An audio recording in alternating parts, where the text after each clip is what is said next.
বাবু তিনি আলিমুদ্দিনে বসে বিবৃতি দিতেন, এটা পরাজিতের আর্তনাদ। এইভাবে প্রায় 20টা বছর কেটে গিয়েছিল বাম জমানার পর সময়। তারপরে একজন এলেন,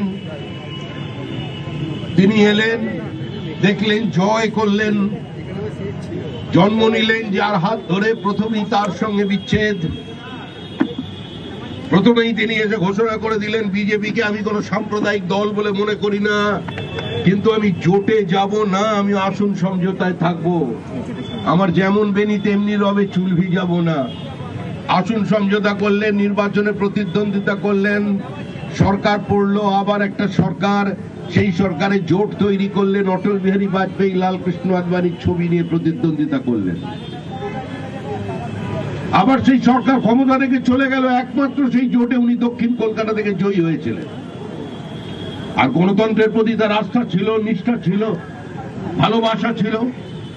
পশ্চিমবঙ্গের মানুষের চোখের জলের তিনি হিসাব নিয়ে তিনি পৌঁছে গেলেন পার্লামেন্টে। সেখানে এক গুচ্ছ কাগজ তিনি ছুঁড়ে ফেলে দিলেন স্পিকারের টেবিলে 2005 সালের অগাস্ট মাসে, দিয়ে বললেন, এই তালিকার মধ্যে বাংলাদেশিরা ঢুকে আছে, সিপিএম বাংলাদেশিদের ভোটার লিস্টে ঢুকিয়ে পশ্চিমবঙ্গের গণতান্ত্রিক ব্যবস্থাকে ধ্বংস করে দিয়েছে। আমি গিয়েছিলাম পার্লামেন্টে, আমি তো রাজ্যসভার সদস্য, আমি ভাই বিপ্লবকে একটাই অনুরোধ করব, এই 1 তারিখে যখন ও যাবে পার্লামেন্টে ঢুকবে, ও যেন একটুখানি আমাদের শান্তির জন্য, পশ্চিমবঙ্গবাসীর জন্য এই দায়িত্বটা নেয়।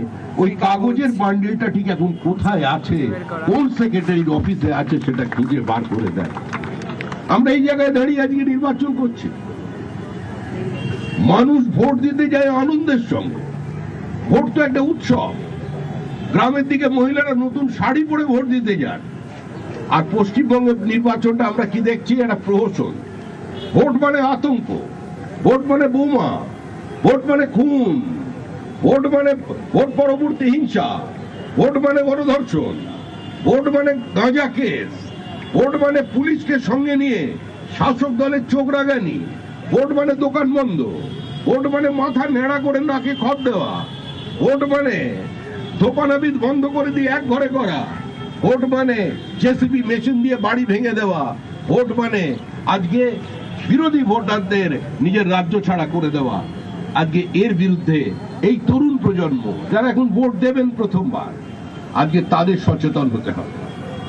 এই মাটিতে দীর্ঘদিন কোনো উদ্ধত্ত চলেনি, সিপিএম চালাতে পারেনি। শ্রীমতী ইন্দিরা গান্ধী ক্ষমতায় এসেছিলেন, শ্রীমতী ইন্দিরা গান্ধীর বিরুদ্ধে মানুষ তার জরুরি অবস্থার বিরুদ্ধে রায় দিয়েছিলেন। দোর্দণ্ড প্রতাপ শ্রীমতী ইন্দিরা গান্ধীকে পরাজিত হতে হয়েছিল। কিন্তু আবার গণতান্ত্রিক ব্যবস্থাকে নিয়ে কার্যত ছেলে খেলা বানিয়ে দেওয়ার পর আবার সেই ইন্দিরা গান্ধীকে ভারতবর্ষের মানুষ ক্ষমতায় ফিরিয়ে এনেছিলেন। আপনারা দেখেছেন রাজীব গান্ধীকে, সবই ভারতীয় মানুষের শক্তি। যে সংখ্যাগরিষ্ঠতা কোনোদিন শ্রীমতী গান্ধী পাননি, যে সংখ্যাগরিষ্ঠতা পণ্ডিত জওহরলাল নেহরু পাননি,